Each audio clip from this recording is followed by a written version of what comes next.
Shifting our focus to developments taking place in the Supreme Court, this is in connection to what's happening in the state of Tamil Nadu. Naming schemes after politicians. We're given to understand that in this issue, the Supreme Court has given relief to the Stalin Sarkar. Supreme Court has given a go-ahead for the Ungalodin Stalin scheme and has quashed the judgment of Madras High Court. We have Harish, our legal editor, and Dharni joining us on the broadcast. Let's first go across to Harish to know more about what happened in the top court. Yes, Harish.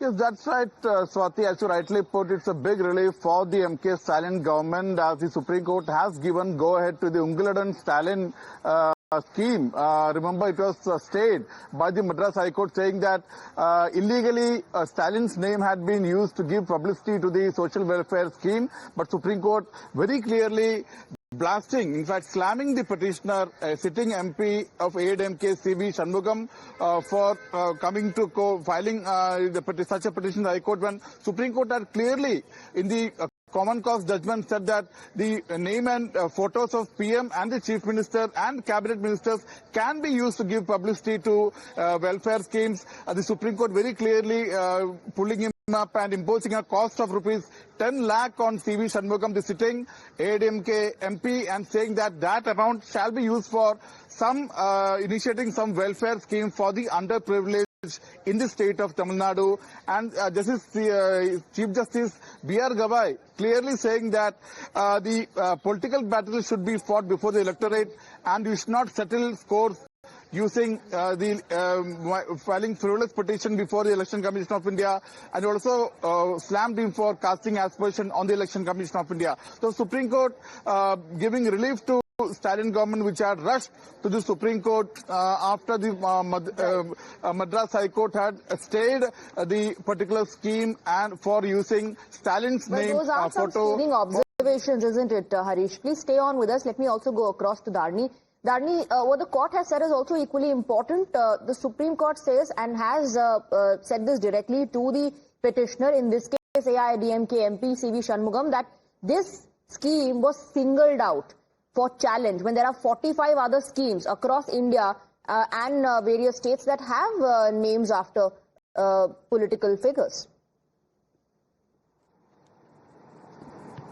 Well, definitely the Supreme Court has told the petitioner CV Shanmugam in this case that across India several political leaders, they have their names for public welfare schemes, and this is nothing new, and CV Shanmugam has been questioned as to why he is singling out this particular scheme and if there is any political motive behind this petition. Recently in Tamil Nadu, two welfare schemes were launched by the DMK government, that is the Ungalodin Stalin scheme and the Nalankakum Stalin scheme.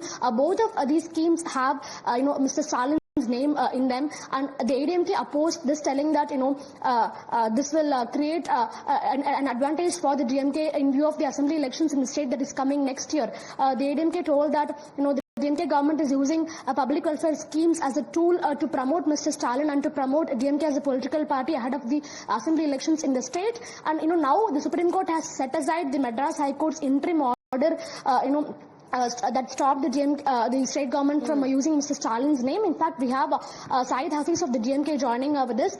Sir, now the Supreme Court has set aside the Madras High Court's order that restrained the state government from using Mr. Stalin's name to the public welfare schemes. So do you see this as a win for the DMK and the state government? What is your first reaction to this judgment? With this ruling, the Supreme Court has crushed the political motive of the DMK and the propaganda of the ADMK. So it has certainly crushed the political motive of the ADMK and the propaganda of the ADMK. For the fact that the ADMK has become irrelevant politically, people are not with them. Just to become relevant, they are using the judiciary and the courts for their political benefits. The Supreme Court has rightly rejected the petition of the ADMK, not only rejecting it, but imposed with a fine of 10 lakhs against a parliamentarian. This is a very, very welcome move on the part of the Supreme Court as far as the DMK is concerned. Certainly, it has dented their political propaganda.